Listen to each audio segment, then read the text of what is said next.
What up, everybody?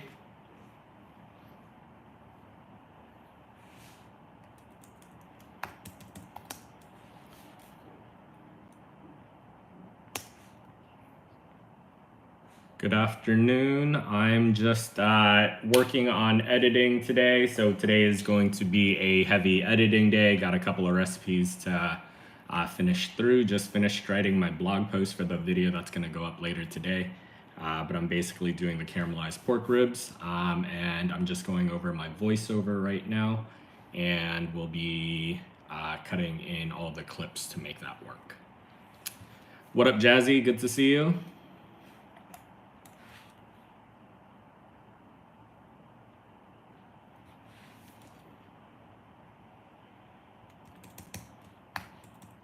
The name sounds familiar, Jazzy. Appreciate you joining my live again.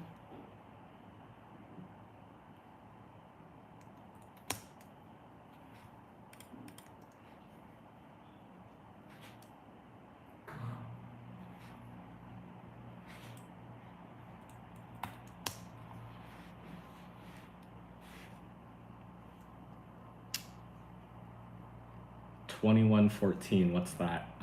10:14. I don't know the the 24-hour clock like that, but I appreciate it.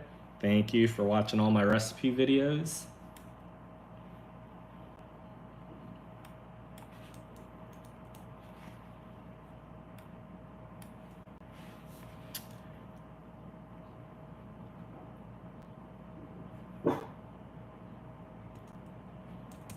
Now, as a full-time content creator, I typically spend like 60 hours a week between filming, writing all the recipes, cooking, and actually doing all the editing myself. It takes quite a bit of time. I think one YouTube long-form video takes me, I'm gonna say like 3 to 4 hours to edit, sometimes a little bit quicker, just depending on the recipe itself. And then once I have the long form videos, I'll cut that down to a couple of different short form videos for YouTube Shorts as well as TikTok and Instagram. And each time I cut that, it'll take anywhere between like 30 to maybe 60 minutes. So for like one recipe in total, for just editing alone, I'm spending anywhere between like 5 to 6 hours editing. And I push out content every single day. I do repurpose some of my content, but for the most part, I'm doing like 3 brand new recipes each week.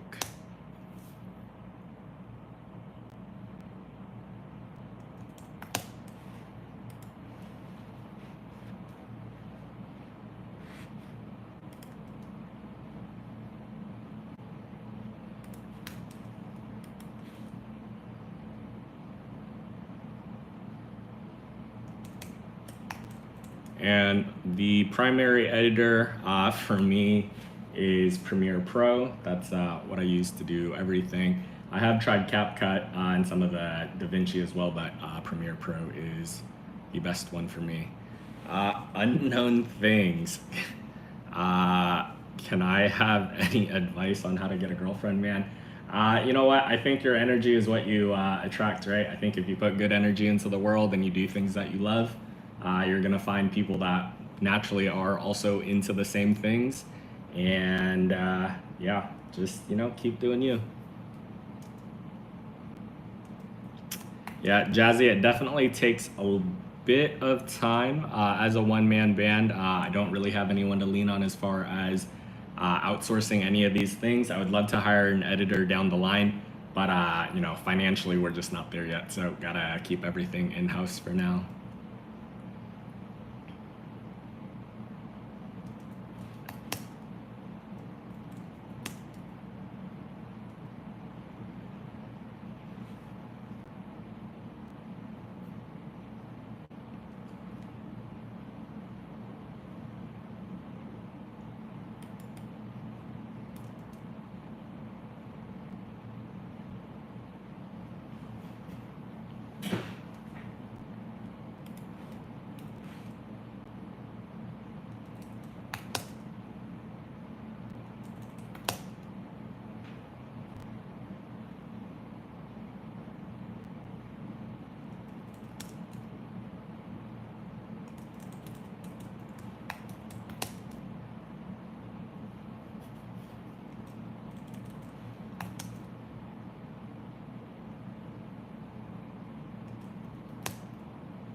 What is everybody else up to today?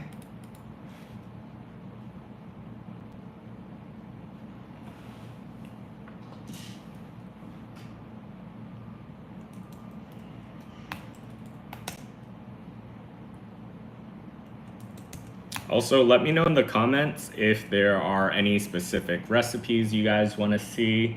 I do want to start doing a little bit more vlogs as well. I did them somewhat consistently for a couple of weeks, but kind of fell off that while I've been focusing more on recipes.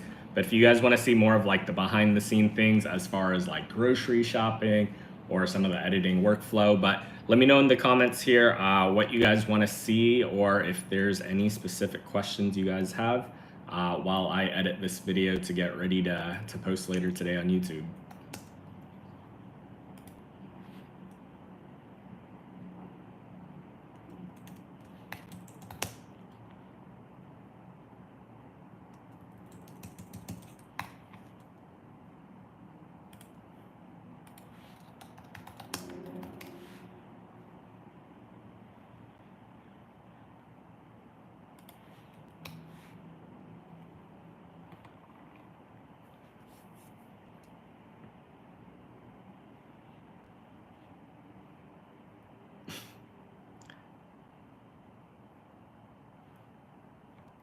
Bloopers, shorts, and all. Yeah, I think like the vibe right now on YouTube is like, I think the pages that are really blowing up are the more raw and the more real and authentic pages that has a lot of those bloopers, and not something that's like so overproduced or like highly curated. So definitely want to show you guys more aspects of that. We'll definitely be doing more of those things on the vlog as well. But yeah.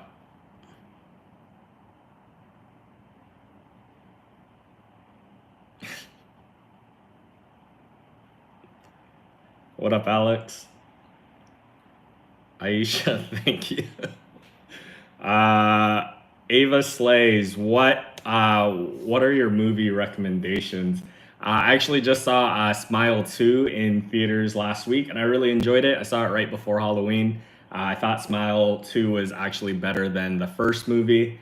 Definitely some good twists and turns. Thought it was very character focused, character driven, and was more about the storyline rather than just having a ton of jump scares. But yeah, Smile 2, definitely really enjoyed that. Other than that, movies, I can't even think of any other movies I've watched like recently.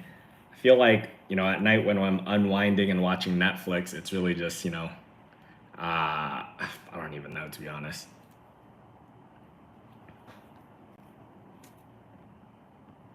Jazzy. Yeah, I mean, I just posted a couple of different recipe videos in the last week. I'm sure there's something in there that will be enticing, but I am working on this caramelized pork recipe, or caramelized pork rib recipe. I posted it on my blog, so if you're looking for something new, it is available there. Yeah.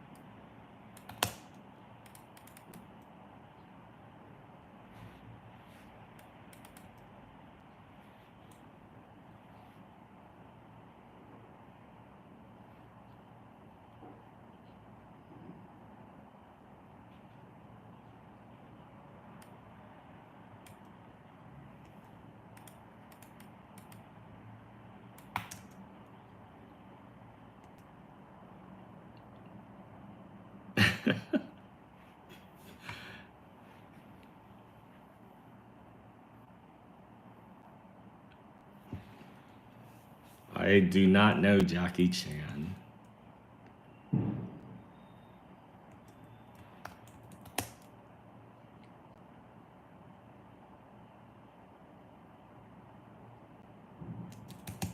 I am flattered.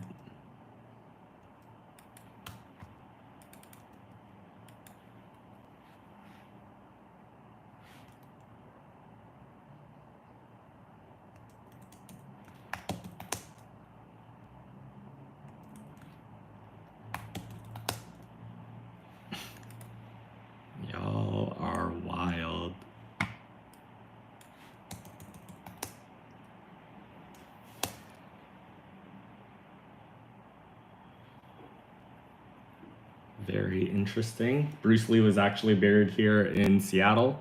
I mean, growing up, as far as like Asian male representation goes, Bruce Lee and Jackie Chan are definitely pioneers. I did visit Bruce Lee's funeral, but yep.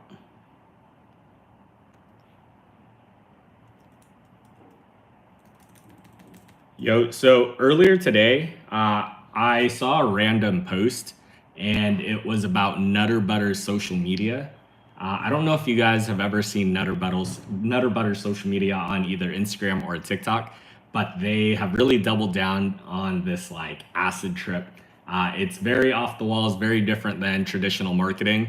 But apparently it's working really well. It's definitely getting a lot more people talking about it. I don't know if you guys have seen it. Have you guys seen Nutter Butter's Instagram?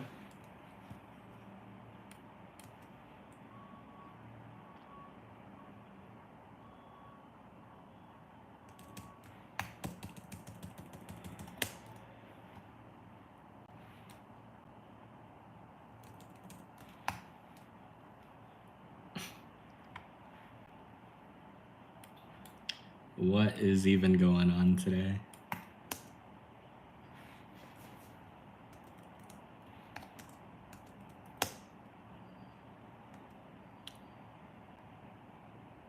MacGyver, I promise you, look up Nutter Butter. It's insane. Go to Instagram and look it up. The post, the captions, everything about them is wild. Nutter Butters are those peanut butter cookies. I haven't had them in years, but kind of feel like I have to go get some now.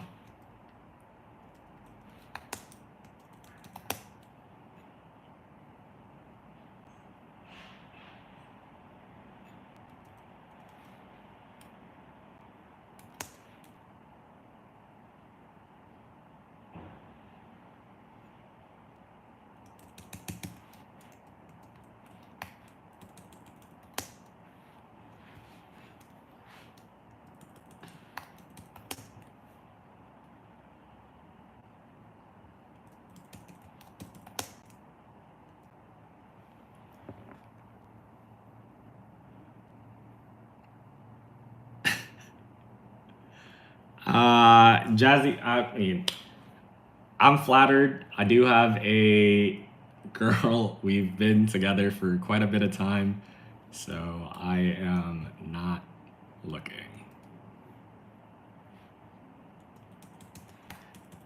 But y'all are very funny, and I'm very flattered.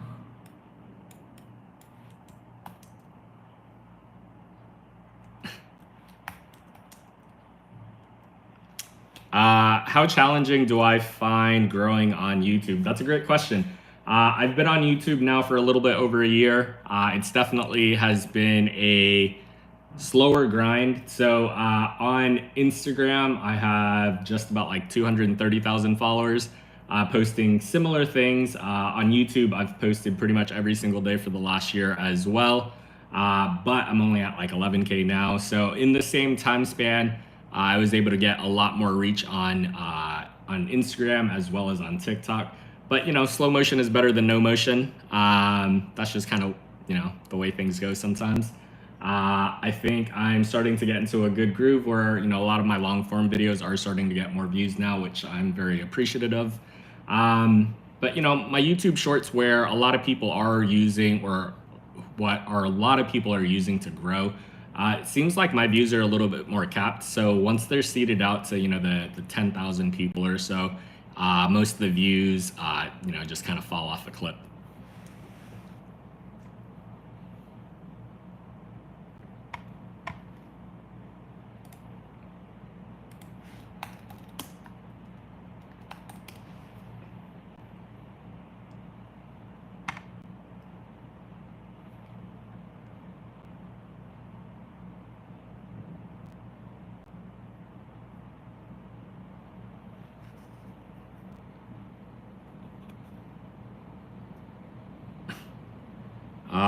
Never actually had ugali before, Alex. I'll definitely have to look that up somewhere. Jazzy, may I suggest you meet up with Mark Waynes?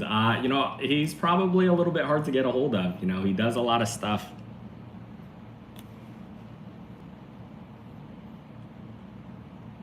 Where do I get the motivation to keep growing or discipline? Yeah, I think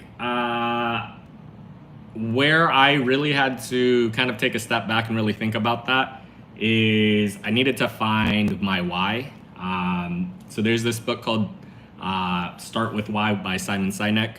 Basically, it says, there are a lot of reasons why, I want to grow on YouTube, but it can't all be self-serving. Basically, for me, it's about, showcasing Vietnamese culture, shining a spotlight on that, telling my childhood stories, and being able to relate or resonate with people.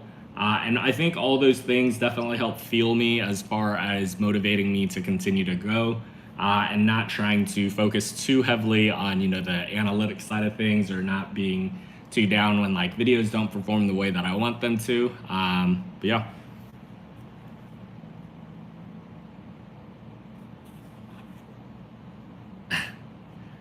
Alex. Yeah, I think there's, between cultures, I think there are a lot of similarities. Like I was cooking with Egyptian jute leaves or Egyptian spinach the other day. In Vietnamese, it's called gan rau đay, but apparently there are a lot of different cultures, including African cultures, that do cook with it. And I think that's pretty cool.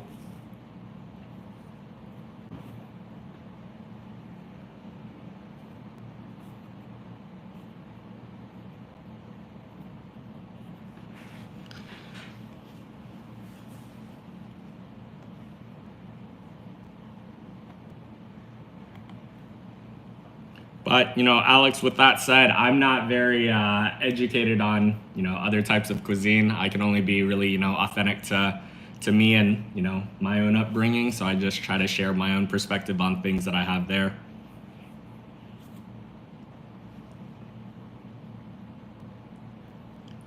Sunshiny days. What's my favorite Vietnamese restaurant in Seattle? That's a great question. There's a lot of food that I like. I think it depends on what kind of Vietnamese food that you want, just because there is quite a bit. Rami is one of my new favorites. It's a Vietnamese fine dining restaurant. It does really high and elevated cuisine. Definitely takes Vietnamese on a different spin. It is very expensive. It's worth it to try and go occasionally, but not somewhere that you would go every single day. I do like anchovies and salt as well. I think they do really high quality food. And they do more like gum yat in things or family meals that I really appreciate. And then like some of my classic favorites is Hương Bình, and they do what is it? They do bun hoi or fine woven vermicelli noodles, and I really enjoy that place. And then you got like Rainier Restaurant. There's also Hoang Lan or Pho So Một for bún bò Huế that I really like. But yeah, I think generally speaking, those are some of my favorite Vietnamese spots in Seattle.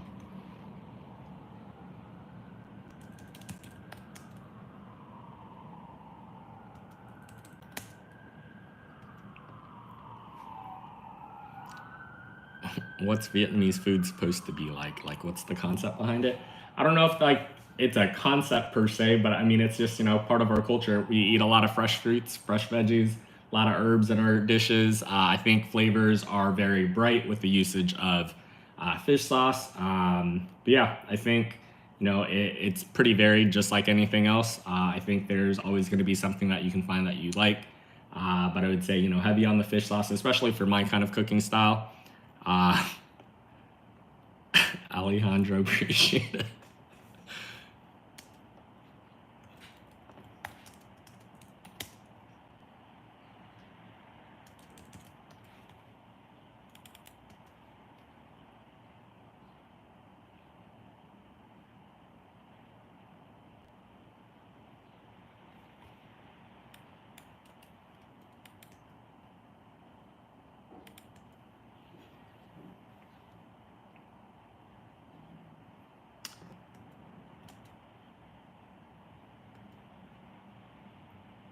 What are my thoughts on the Seahawks, man? They're trash.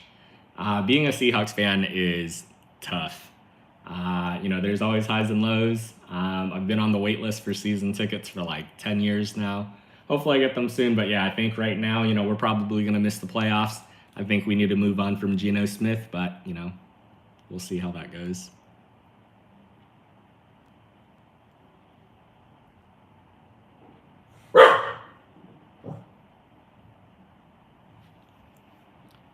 I am Vietnamese. Alex, what went wrong with it? I try to make my recipes really approachable and really easy to follow. I have all the instructions written down on my blog as well. But yeah, I'm hoping it still turned out tasty.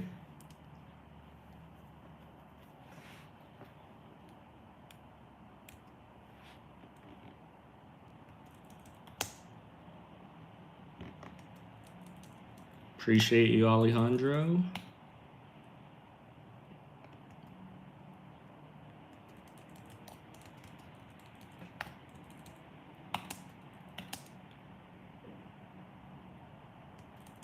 Yeah, I think I go back and forth, right? Like I think on social media, who you project is very curated to what you want people to see, and I think there are different aspects of my personality that I could showcase more. I think a lot of my videos are very mellow, very like kind of you know what's the word I'm looking for here?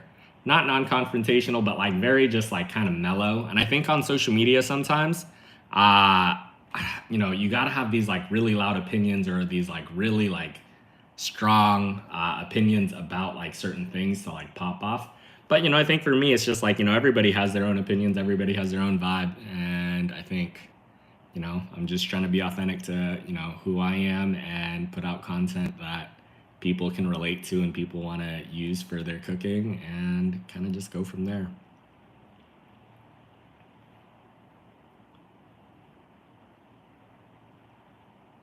I was working on a Vietnamese meal prep series where food was a little bit cleaner. It's on the back burner right now. It's definitely something that I want to get back towards as far as that. Fitness was a big part of my life for a while. I've been super lazy, to be honest. Being a full-time content creator also doesn't help as far as like my workout regimen, but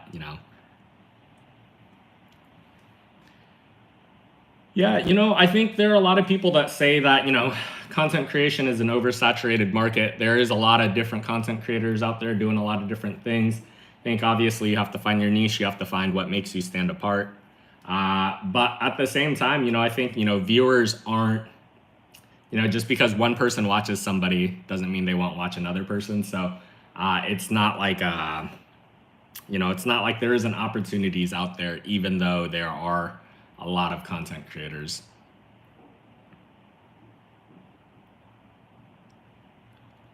Heloni, what's the biggest life lesson you've learned in terms of immersing yourself with different experiences and cultures when dealing with food and cooking? I think the biggest thing, especially when it comes to culture, for me, is being respectful, right?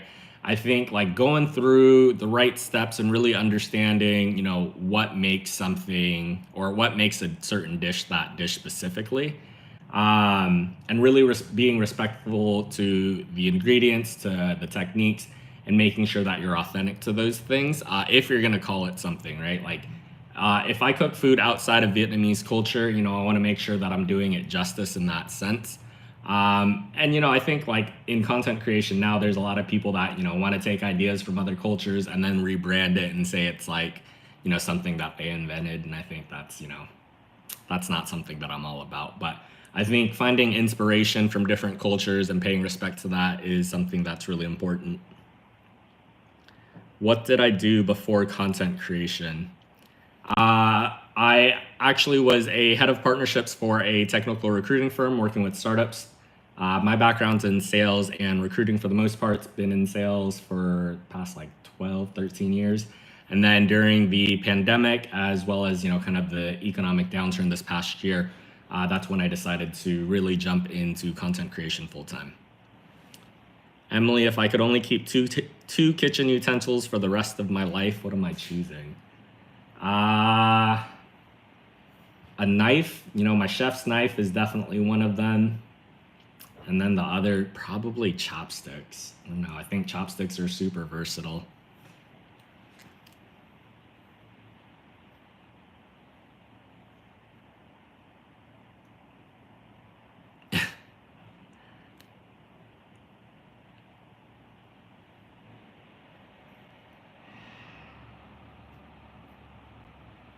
Appreciate you, unknown. Yeah, Emily, I think chopsticks right there for sure. I'm probably gonna take my knife over a pair of scissors or shears for me though. I think the knife is a little bit more versatile if I really had to choose just two.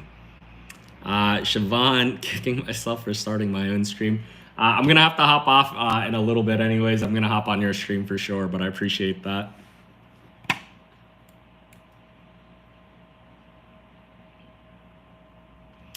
What kind of things? I guess like I think for me when I'm live streaming, I think there are part of it's that I struggle to figure out like what to do on some of these live streams. I think, you know, like for gaming content creators, for example, they're playing their video games as they're live streaming. So they obviously have moderators that are kind of like filtering questions and things like that. I've tried to do like live mukbangs or like lunches. I think those could be a little bit interesting. I'm trying to switch it up with this like workflow while I'm working, but I'm also getting like really distracted while I try to work and try to interact here. So I don't know if I'm gonna be doing that.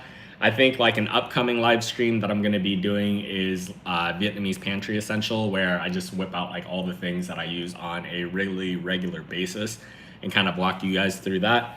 But in these live streams, what are some things that you want to see as far as yeah, just what are some things you guys want to see on the live stream?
Siobhan, when you're co-working, I guess when you're doing these co-working live streams, what are you guys doing?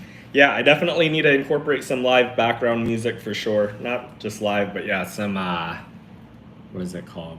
Usage rights friendly background music.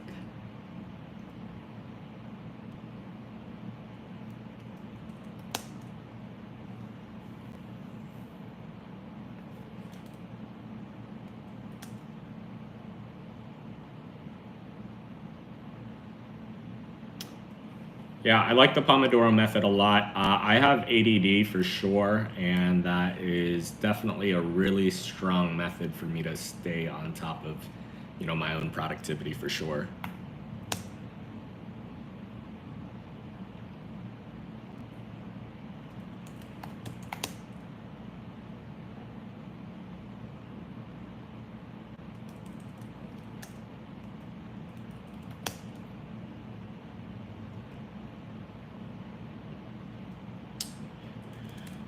Yeah, I don't currently live stream anywhere else. My following is a lot bigger on Instagram and TikTok as opposed to YouTube, but I'm really focused on trying to grow on YouTube. So I'm, you know, I'm trying to do these live streams as another avenue to expand my reach and get connected with, you know, my audience a little bit more. Sunny shiny days, appreciate it. Thank you so much for hopping on this live. Yeah, you know, I think, you know, obviously like the goal of a lot of these lives is to get more people to actually watch my recipe videos, just because they do take a lot of time and effort to create. And I do think I put out good quality work, high quality work on a very consistent basis. And obviously just trying to get more people and more eyes on those.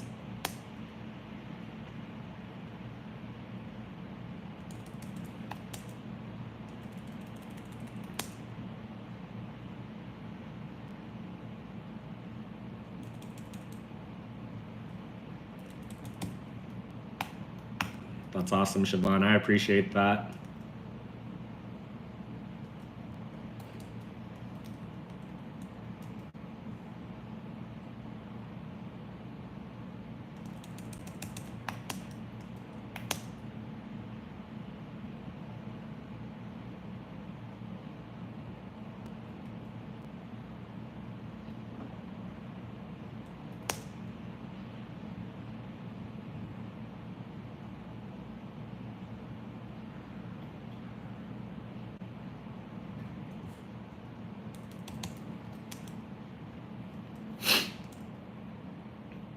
But yeah, let's see.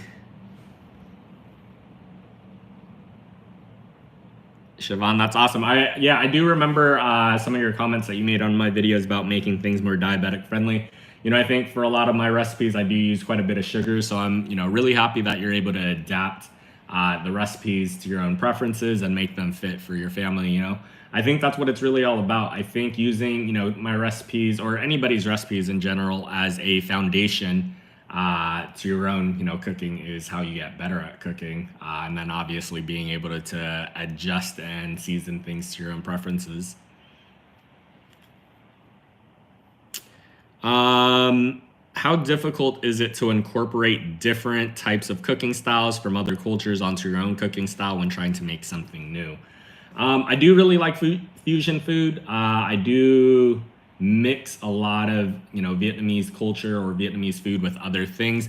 I will say, generally speaking, like you know, the cultures that I blend with, it's either like American, Mexican, or Italian. So I think those crossover recipes are a little bit easier. But I will say, like dishes that from cultures that I might not be a little bit more familiar with, I would have to do a lot more research on making sure that I'm doing it justice and not just bastardizing the cooking of a culture, or like naming something wrong, or just saying something is something when it's really not that at all. Like, I don't know if you guys remember the crispy rice, like, I wouldn't even say scandal, but there was like a white creator that came out with a crispy rice salad that was Thai inspired or Lao or Southeast Asian inspired, but like didn't do it justice at all, and kind of just like slandered the dish. But I think to that point, it's just like paying the respects to that culture, and doing it justice in making sure that things are named correctly, that you're taking the right steps and using the right techniques and using the right flavor profiles.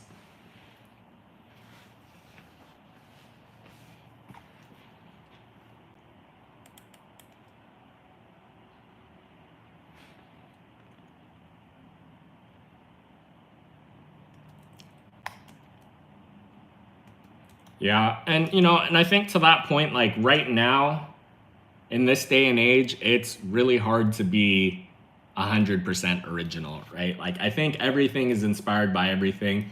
And even when I think about Vietnamese food as a whole, we draw so many influences from our neighbors around Southeast Asia, but we also have a ton of influences from China as well as France just during their occupation of Vietnam.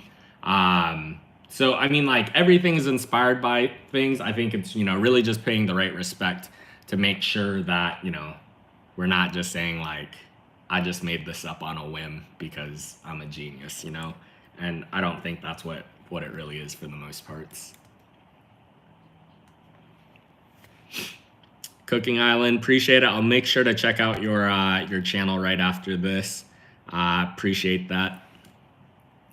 Yeah, I would say my vibes are pretty mellow for the most parts. Yeah, I just want to, the type of content I create is the kind of content that I want to see for the most parts. It's usually like late at night, and it's not always the best because I'm always hungry late at night and I don't always want to watch food videos. But when I do, it's, I want it to be kind of mellow and something to like help me unwind. So that's the kind of content that I create when I'm thinking about how I make my videos.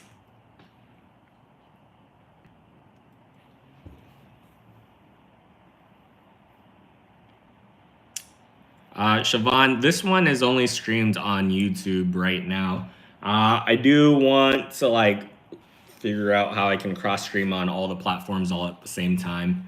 And that's definitely something I should be doing just to make these live streams a little bit more beneficial.